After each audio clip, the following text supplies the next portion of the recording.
ওম নমঃ শিবায়। এই হচ্ছে আমার অসুবিধে। পাখা চলছে আমার সিঙ্গেল রুমে।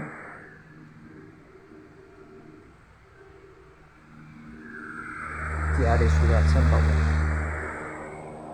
সকালবেলাতেই খাওয়া হলো, বিস্কুট খাওয়া হলো, ভাত খাওয়া হলো, গোটা রাত মস্তানি করে বেড়ালো। সকালবেলাতেই আর বাবুর নিচে মন বসে না, করুণ চোখে ওপরের দিকে তাকাচ্ছে বারান্দায়। বাড়ির শত অসুবিধা সত্ত্বেও নিয়ে আসতে হলো, নিয়ে এসে শুইয়ে রেখেছি।